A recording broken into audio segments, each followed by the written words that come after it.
In Zenda, you can automate creating telehealth type of appointments.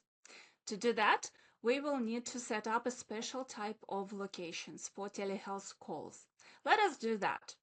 Let us go to the settings menu, and in the practice category, we will select locations menu.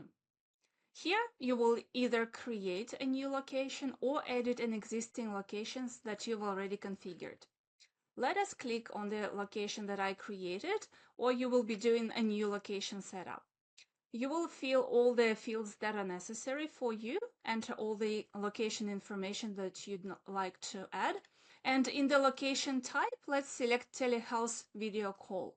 That's the special location that we will be using for automatic creation of telehealth appointments. Once we've entered all the rest information for our locations, we will save that location and close. Let's go back to our calendars and let's go to one practitioner calendar, for example, and set this to the telehealth location. Monday to Friday, for example. All right. So we are creating a new appointment after we set this location to telehealth type of location. So I selected the time block for my new appointment. I made sure that the location already selected is telehealth. And now let me search for a client for this appointment, for example. And now I just select an appointment. For example, it will be a standard telehealth consultation. And I'm saving the changes. And you can see that the telehealth link is enabled by default. This is because I created this appointment in the telehealth location and I just previously set the telehealth video call location type. And this allows me to automatically enable the telehealth link on this appointment. If a client books an appointment online in the telehealth location, which has the telehealth location type enabled for this location as well, their telehealth link will be enabled on this appointment block by default. Now let us check what happens to appointments that were already scheduled in the location before you change the location type to telehealth. Let's change the view to all practitioners.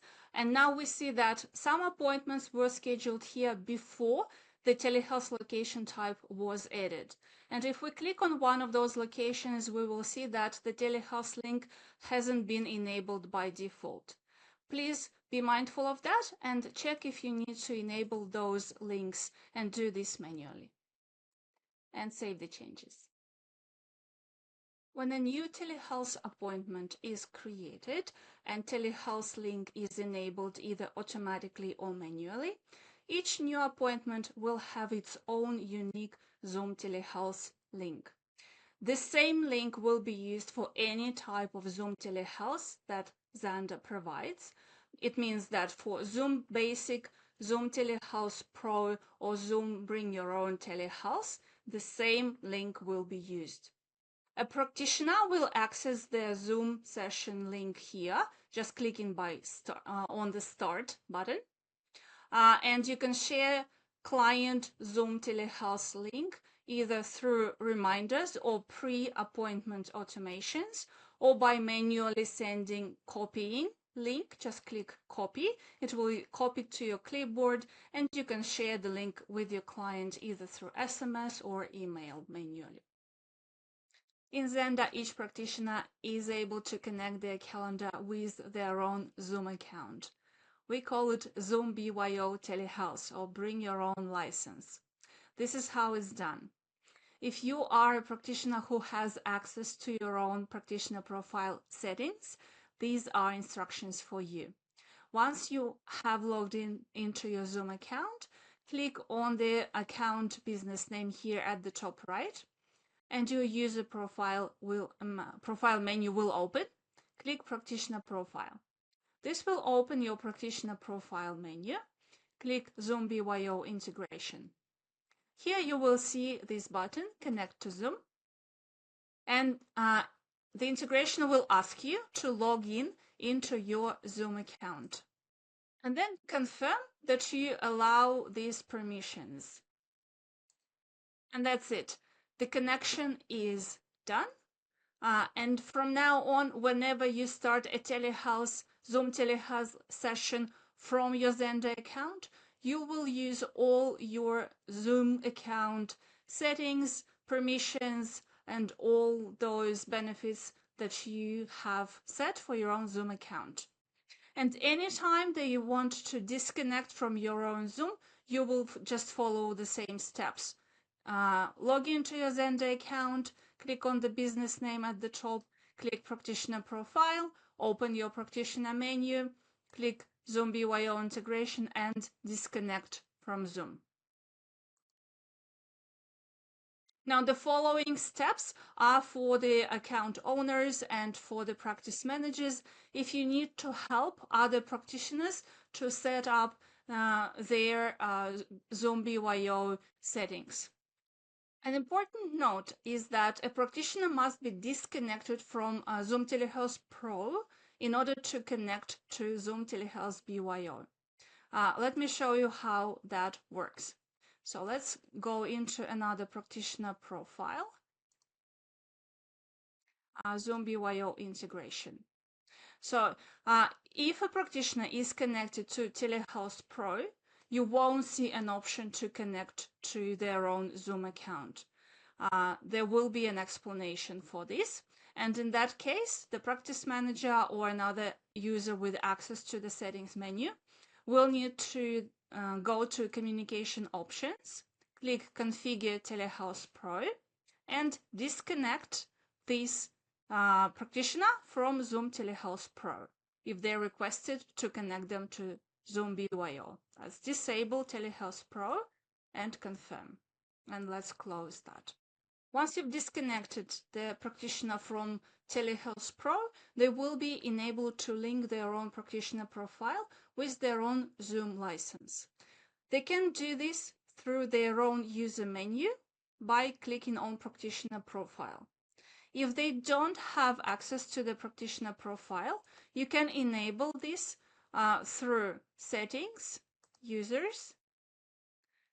settings, and by enabling this top switch, allow users to access their default practitioner profile and then save the changes.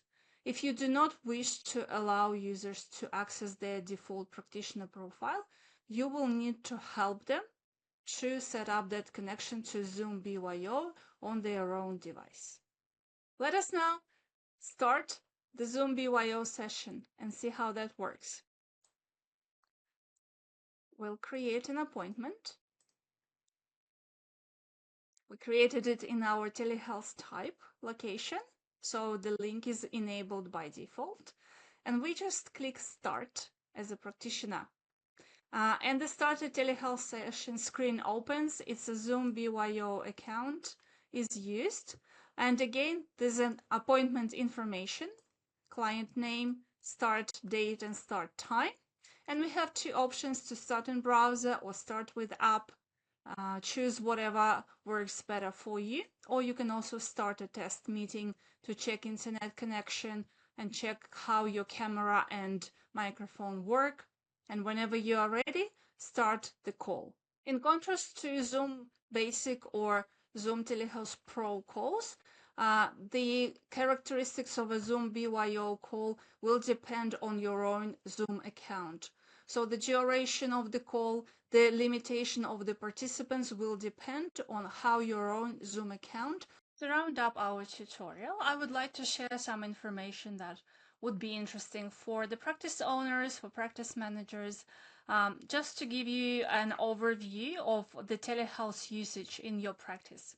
So first of all, of course, if we go into the communication options and click the Configure Telehealth Pro, here you will have an overview of all your practitioners and what license type is active for each practitioner at this time. So here in the first column, you will see the type of license, and in the next column, you will see the date when the Telehealth Pro is enabled, and if it's disabled, until which date it's active.